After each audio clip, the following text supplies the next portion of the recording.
Vous avez sans doute reconnu la personne qui est à l'écran à nos côtés. C'est lui, Maxime Maxime Dénommé, Desnoyers, que l'on oui. connaît pour l'avoir vu sur les scènes et l'avoir vu à la télé, au cinéma et tout. Alors, Maxime, bonjour et bienvenue. Bonjour Maxime. Bonjour, bonjour. Un événement très important, c'est-à-dire une soirée bénéfice où les gens d'affaires en particulier vont être présents. C'est incontournable. Il y a une thématique que vous avez développée, l'amour est dans tes yeux. C'est formidable.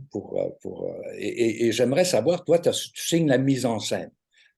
Bon, tu concoctes tout ça et j'aimerais ça que tu nous parles un peu de ça. C'est l'événement bénéfice pour le conservatoire Oui, de c'est Montréal. pour ramasser des fonds pour la fondation du conservatoire.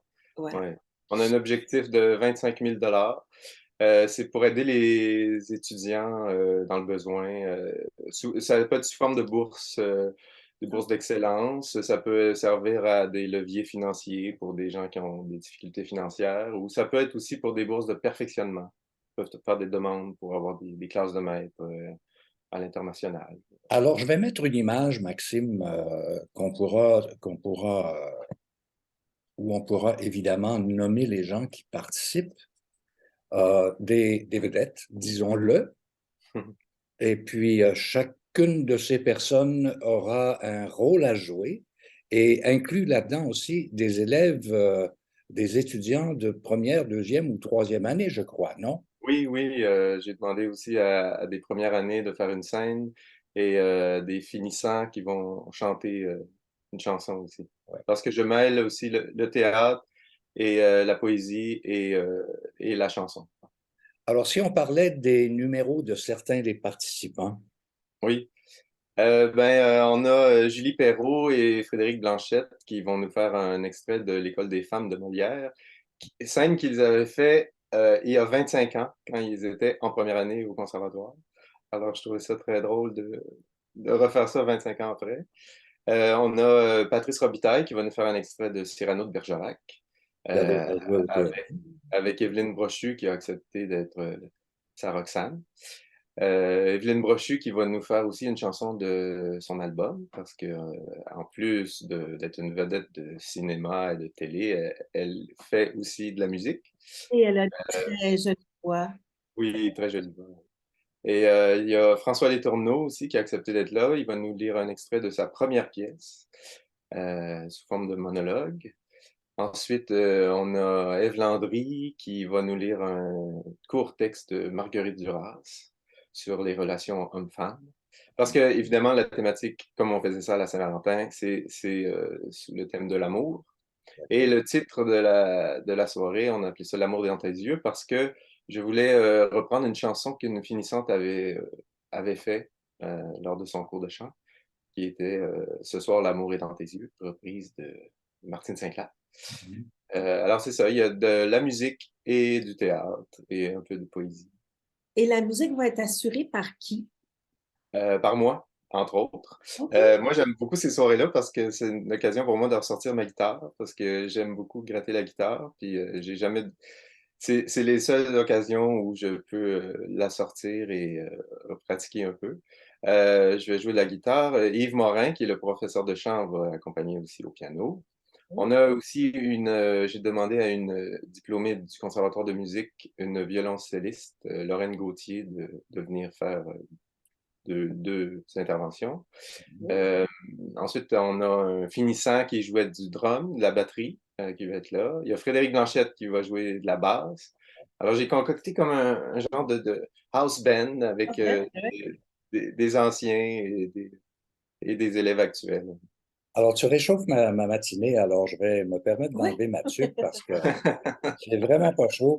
Mais Mais l'animation a été confiée à... À Benoît Dagenet, qui est en même temps, c'est comme une belle occasion de lui dire au revoir parce qu'il prend sa retraite. OK. Benoît Dagenet, qui a été pendant, je crois, 11 ans directeur du conservatoire. Et là, il a quitté là, en janvier. Et, ça va être une belle façon de souligner son départ à la retraite et le passage au nouveau directeur, qui est maintenant Jeffrey Gacker. si, bon, c'est un cocktail dînatoire, il faut se le dire, mais Oui, c'est aussi une très belle façon de se rapprocher des gens, de se rapprocher de ceux qui peuvent participer à cet événement bénéfice, non? Oui, oui, j'aime beaucoup les soirées bénéfices pour ça. Ça crée un lien avec les gens d'affaires. Euh, Parce qu'à chaque table qu'ils achètent, il y a un invité, comme vous dites, vedette, qui est assis avec eux et ils peuvent échanger avec cette personne-là. Pour moi, c'est aussi l'occasion de un peu de faire du développement de public, hein, parce que c'est pas toujours des initiés, des habitués du théâtre. Puis c'est une belle façon, je trouve, ce genre de soirée-là, d'accrocher les gens au théâtre. Mais une Euh, fois que vous avez ramassé la somme, vous la distribuez comment? On t'a parlé de bourse, entre autres, mais est-ce oui. qu'il y a d'autres façons? Sous forme de bourse d'excellence. Ça peut être aussi sous forme de levier financier pour des élèves en difficulté. C'est Mhm. vraiment pour consacrer aux étudiants. Mhm. Alors, c'est ça, sous forme de bourse, de levier financier, ou des fois, ils peuvent faire des demandes aussi de bourse de perfectionnement, aller faire des classes de maître à l'étranger ou Et ici. ceux qui veulent se procurer des billets, les billets le font de quelle façon? Ils peuvent aller sur le site, là, vous tapez Fondation du Conservatoire. La Fondation du Conservatoire d'art Fondationconservatoire.org. dramatique, et voilà. C'est ça. Et vous pouvez faire un don ou même acheter des billets. Je crois qu'il reste quelques billets, là. Il reste une table ou deux à vendre, là. Je pense que vous pouvez encore venir assister à cette soirée. Et toi, Ça se fait au Jean Valcourt, qui est Max, une genre de boîte noire, là, un studio plutôt intime. Alors, c'est une soirée où vous êtes proche des participants. Donc, au conservatoire même, dans les locaux du conservatoire. Oui, oui. C'est le studio Jean Valcourt au Conservatoire d'art dramatique. puisque tu es là, Maxime, j'aimerais te poser une question concernant tes projets sur lesquels tu travailles en ce moment, en dehors évidemment de l'amour et dans tes yeux. Oui. Ben, j'enseigne au conservatoire aux premières années, j'enseigne le jeu. Sinon, je vais reprendre un spectacle à la Licorne que j'avais fait la mise en scène, qui s'appelle Ulster American. On reprend bientôt les répétitions pour la reprise. Et je vais aussi participer pour la première fois à un théâtre musical cet été à Kings Park. C'est l'histoire de Lily Saint-Cyr, Ah, notre première effeuilleuse, stripteaseuse On a au vu Québec. passer Années l'information, 40. j'ai très hâte de voir ça. avec entre autres Lunou Zucchini, la fille de Renaud Victor. Zucchini, Marie-Pierre Labrec, Ouais, ouais. Roger Larue. Ouais, Vous allez vous avez- commencer les répètes bientôt, j'imagine. Oui, oui, oui, oui, on commence dans 2 semaines. Et Alors, c'est Benoît Maxime, Landry qui fait la mise en scène. Maxime, ta carrière est en plein essor, c'est génial, on te retrouve un peu partout. Et de faire la mise en scène de cet événement bénéfice pour le Conservatoire de musique et d'art culturel. Éventuellement, est-ce qu'il pourrait y avoir un alliage entre la musique et le conservatoire? Un Oui, oui, événement on a un bénéfice? projet sur la glace, là, parce que on avait commencé à répéter, mais ça a été annulé à cause de la COVID, il y a 2 ans, ou 3 maintenant. Et, mais c'est toujours sur la glace, on veut le refaire. C'est maestro Jacques Lacombe qui a soumis l'idée de faire une soirée bénéfice pour jumeler la musique et l'art dramatique. Alors, on préparait Roméo et Juliette avec la musique de Prokofiev et des extraits de scène de jouer.